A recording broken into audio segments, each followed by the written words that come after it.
Двајца со поглед може да се разберат ако сакаат. Ама двајца може да зборуваат еден ист јазик, ама пак да не се разберат и да губат нерви и да плаќаат по судовите и по адвокатите за да им ги решат нивните проблеми. Отпосле ќе сватат дека можели сами тоа да го направат ако некој ги поттурнел. Тие поттуркнувачите или помодерно медиаторите на Македонија успеале да испасат 3000 спорови кои што инаку ќе треба да ги работат судовите во државата и тоа за неполни 4 години. Тоа значи помалку пари за граѓаните да потрошат, а тоа значи и поголемо конто ефикасност на македонското судство, што пак не е лошо кога ќе треба тоа да им се преведе во европскиот извештај за работата на судовите. Добро утро во утрински брифинг за Славе Младеновски, кој што е подпредседател на Меѓународната комора на медиатори за Југоисточна Европа, а во исто време и прв човек на комората дома. Кажете ми на таа мапа за решени спорови без посредство на судовите. Каде котира Македонија со комшиите споредено и надвор во Европа?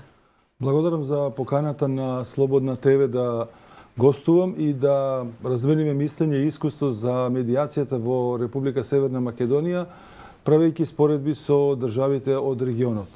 Кога треба да одговориме на ова прашање што го поставивте, каде е Македонија на мапата на медиацијата, односно медиаторите каде се, можеме да кажеме дека оваа комора е формирана 17.7.2017 година, значи практично 4 години се направија од тогаш и кога ја презедов функцијата и председател на Македонската комора, отворено и јавно изјавив дека сакам Македонија да биде лидер во регионот по решените спорови во медиација. И каква е сега состојбата? Денеска сме лидер. Што тоа значи? Тоа значи дека со овие 3000 спорови, со бројот на стопански субјекти, со бројот на медиатори 46, ние практично предничиме во однос на сите други комори во регионот кои имаат многу поголем број на медиатори и многу помал број на предмети. Тоа значи дека еден медиатор за 4 години успева по 72 спора да реши? Статистички или процентално така ќе дојде, меѓутоа динамиката одеше на тој начин што и од овие 46 медиатори не сите имаат еднаков учинок во предметите, така да некои имаат навистина значителен број. А како им се делат? Самите кои ќе се добијат клиентите. Значи правилото е поставено на тој начин и во законот, субјектот, односно правниото лице или физичкото лице можат од именикот да го одберат медиаторот и да се согласат двете страни мора за да биде тој медиатор. Медиаторот е посредник меѓу двајца и им помага и на едниот и на другиот да влезат во чевелот на другиот. Така. И сега медиаторот нема право да изгуби нерви и да крене раце. Меѓутоа, кога се случува сепак да не успее да ги натера меѓусебно да се договорат, тогаш постапката? Мислам дека вака ќе го поставиме прашањето. Што прави медиаторот за да ја подобри атмосферата во меѓу страните за да дојде до решение? Значи, он не тргнува никогаш негативно. Првиот почеток што го практикува медиаторот е всушност ја извлекува позитивната конотација на двете страни. Двете страни се во спор и има, да речеме, паричен долг. Самото доаѓање на медиација, медиаторот треба да биде доволно вешт и да истакне дека тие веќе се согласиле околу нешто. Се согласиле околу тоа лице да им биде медиатор. Тоа е почетокот на нивната соработка. И постојано медиаторот ги подучува, ги насочува и тие доаѓаат преку својата логика на интересот, не на законот или правото, туку на интересот. Интересот може да биде сатисфакција, може да биде време, пари, извинување, надомест, соработка. Се е тоа интерес за деловните субјекти, односно и за граѓанските лица или за граѓаните во решавањето на спорот. Некоја статистика вели дека 1 до 5 денови се потребни да се реши еден таков спор. Ама ако работите шкрипат, тогаш се предаваат на судовите овие спорови? Законодавецот предвидел и такви можности во случајот кога навистина страните не сакаат да дојдат до решение, не знаат, а и медиаторот не може да им помогне, постапката дефинитивно ќе заврши на суд со одлука на судијата. мислам тоа не е ништо спорно, као што има и предмети кои што од суд може да дојдат во медиација. Начинот на кој што доаѓа до прекинување на медиацијата е всушност избор на двете страни. Како што е познато, медиацијата е пред се доброволен чин. Секоја страна која ќе почувствува дека медиаторот е необјективен или не може да дојдат да се манифестират нивните интереси од било која причина, тогаш страната без било какви последици може да излезе од медиацијата и да ја прекине постапката. И истовремено, тоа право е дадено и на медиаторот, кога тој ќе процени дека страните на вистина не се трудат, значи не вложуваат ниту знаење, ниту енергија да дојдат до решение, он има право да ја прекине постапката и тоа се вели дека е нецелисходна медиацијата и страните може да ги упати на суд. Може да се случи, иако јас не познавам во мојата пракса или во праксата на колегите, да се прекинала медиација, да отишле кај друг медиатор и да постигнале спогодба. Меѓутоа и тоа е опција. Не сите предмети се предмет на ваш ангажман како медиатори. Тоа се, колку што знам, предмети од работните односи, од делот на работните односи, предмети, стопански предмети, кои што се со помала вредност до 1 милион денари. Меѓутоа, тоа значително ги растеретува, ги растоварува судовите, затоа што на некој начин им овозможувате па да ги вршат другите работи и, како што реков на почетокот, во извештајот што Европа го прави за нивното работење, малку да им ја олесните работата. За возврат на тоа, државата има ли слух за работата на комората и како тоа го артикулира? Во однос на видот на предмети, едно прецизирање. Законодавецот, односно државата, направи задолжителен обид само во стопанските спорови. Во сите други постапки медиацијата е доброволна. Ова беше многу добро за поздравување од причини заради тоа што на некој начин ја доближи медиацијата преку тој задолжителен обид да видат стопанствениците што всушност значи медиацијата. И во дадена ситуација и покрај тој задолжителен обид, повторно најголем број на предмети има работни спорови кои се во основа доброволни. Зборуваме за вработен и за работодавач. Она што можам да го кажам за овие 4 години на прашањето што прави или што направи во меѓувреме државата на планот на развој на медиацијата, можеме да кажеме дека во споредба со другите држави, нашата држава покажа највисоко чувство на разбирање на медиацијата. Што всушност значи тоа практично?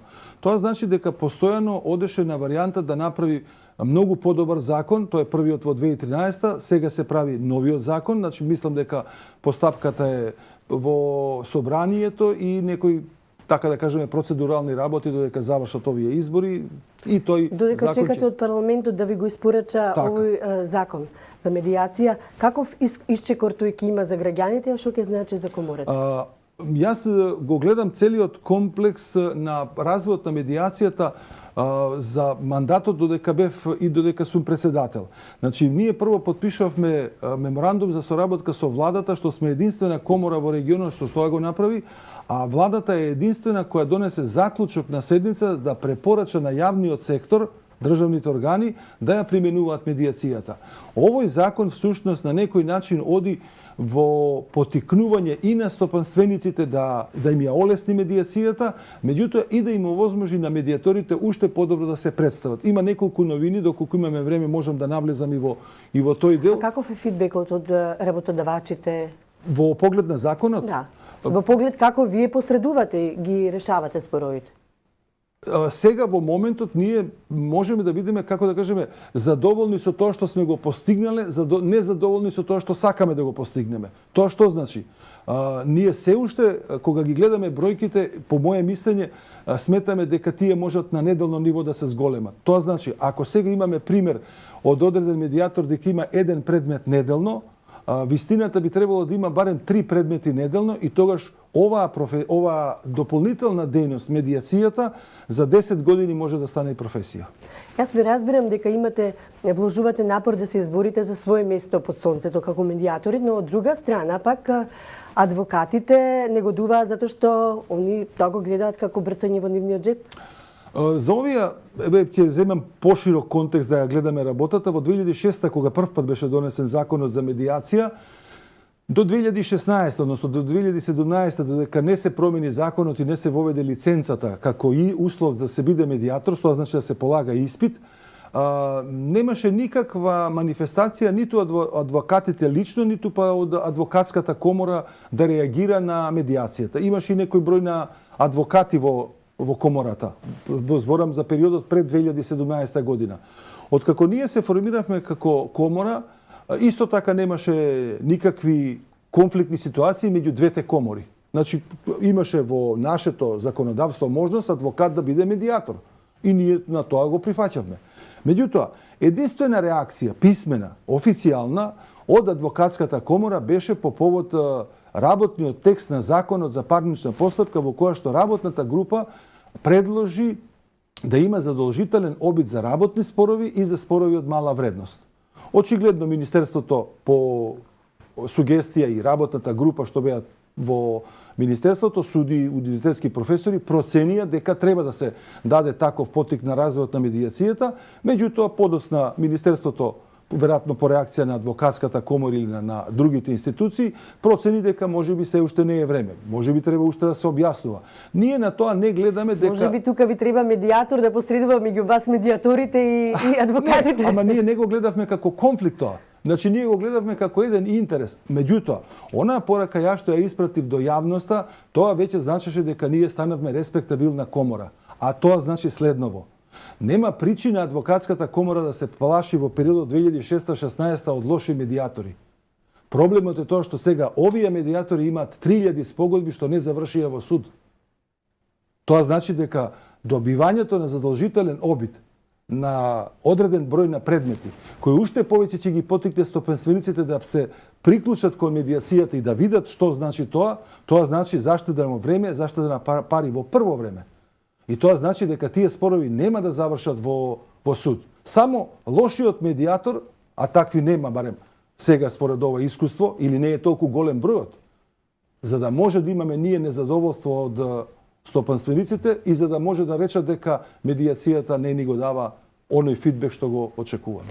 Сте направили во комората некогаш анализа што тоа значи во намалување на трошоците на граѓаните, за судски трошоци, за адвокатски трошоци, кога и факторот време, бидејќи кога ќе се отиде на суд, процесите траат, знаеме колку време. Таа анализа е направена, ама зборот анализа според мене, бидејќи сум и социолог по образование, има многу поголема тежина, не е официјална анализа. Направена е апроксимативна процена од страна на одредени адвокати кои се замолени од наша страна да ги стават судските и адвокатските трошоци, да ги стават на една страна медиацијските трошоци. Врз основа на таа апроксимативна процена, констатирано е дека во одреден период трошоците за медиација се пониски, односно разликата е 1:7, односно 1:10 во зависност од видот на спорот.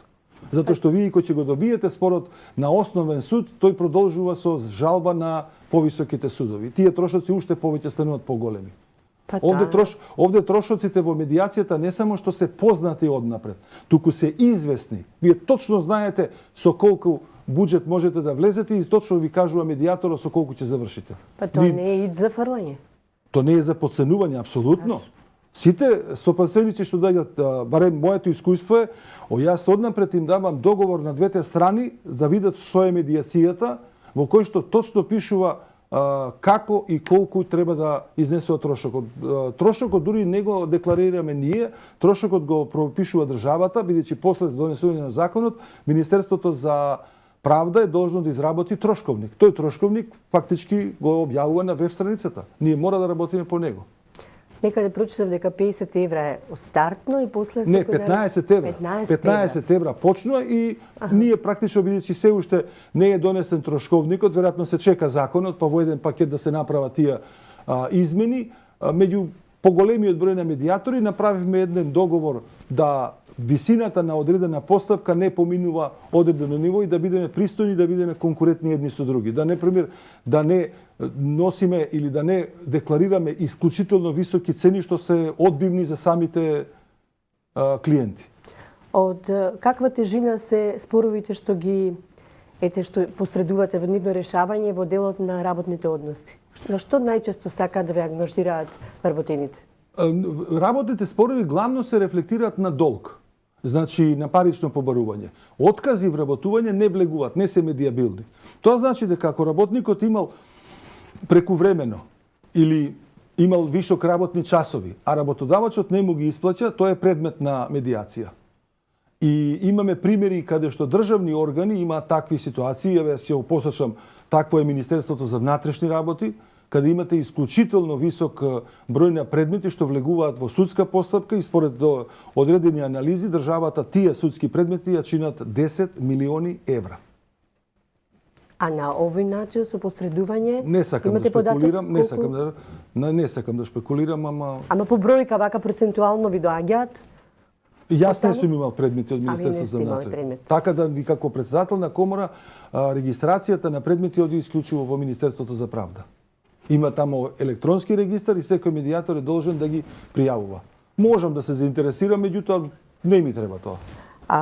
Министерството за правда од минатиот состав стави подпис на Сингапурската конвенција за медијатори. Тоа нешто ќе му значи условно како една визна либерализација на подтуркувачите, односно на медијаторите. Тоа ќе значи повеќе работа, повеќе можности за искуство прибирање. Ова е добар пример како светот гледа на медиацијата. За поздравување е подпишувањето на Сингапурската конвенција од страна на Република Северна Македонија, затоа што сме во редот на 46 држави, меѓу кои Соединетите американски држави, Кина, од регионот се Србија, Црна Гора, Турција, Украина и слично.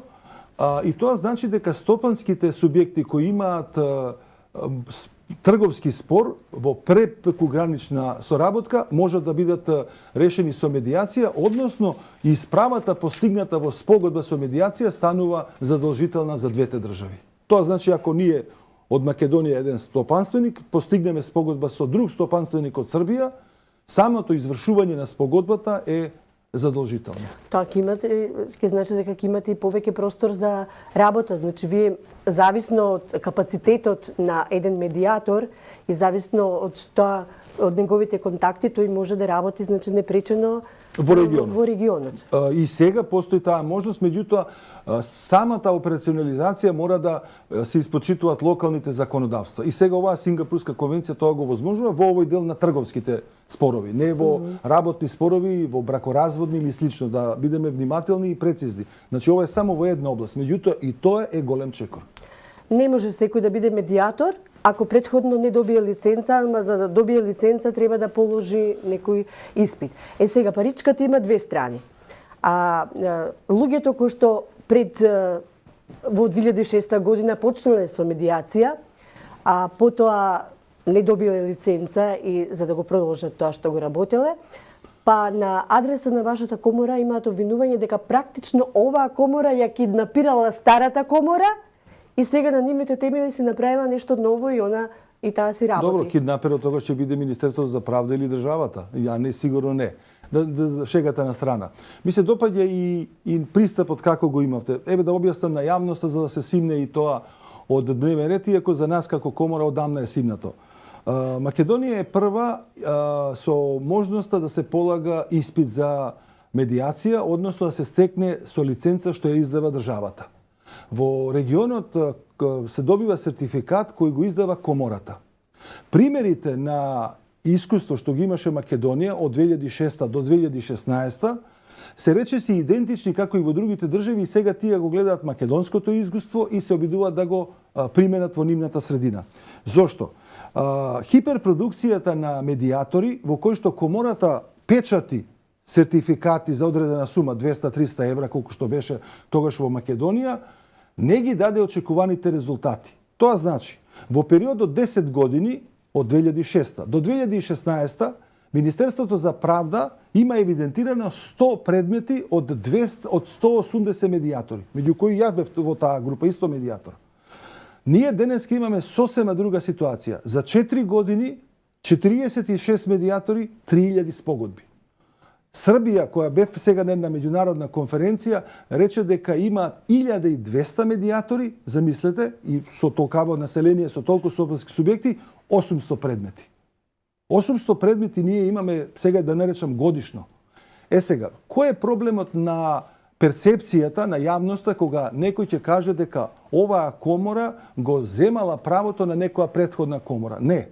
Ако се прочита внимателно законот, таму јасно стои. Со формирање на оваа комора, таа престанува да постои. Младеновски, сосем за крај од ова ваше гостување во утренски брифинг. Како вие ќе ги охрабрите и бизнис елитата и граѓаните, што почесто да ве контактираат како медиатори за да ги решаваат споровите? За овде мислам дека ќе се повикам на едно истражување што во делот на соработката со Институтот за европска политика и Академијата на суди и јавни обвинители го правиме како дел од проектот и со Холандската федерација на медиатори, поддржано од Холандската амбасада, а тој проект подразбира две истражувања спрема јавниот сектор, значи јавната администрација и бизнис секторот. Податоците ги објавивме на нашата веб страница и на страницата на ЕПИ и врз основа на ова сега што го поставите како прашање, ние дојдовме до одредено сознание дека можеме да работиме се уште на промоција на медиацијата во бизнис секторот. Степенот на информираност кај јавната администрација е релативно висок, значи збориме за над 50%, луѓето тие што се стручни, тие што се надлежни, тие што се одговорни, што носат одлуки, знаат што е медиација, ја препорачуваат, меѓутоа имаме уште простор да работиме на промоција на медиацијата меѓу бизнис секторот. Мислам дека Министерството за правда има одреден буџет, се чека да се донесе законот и таа промоција и официјално да почне. Убаво е кога како соговорник го имаш поранешен колега новинар и тој знае што значи факторот време и факторот зборување, кратко зборување. Благодарам уште еднаш. Тоа беше Славе Младеновски, потпредседател на Меѓународната комора за медиација за Југоисточна Европа и председател на Актуелната комора за медиатори во Македонија.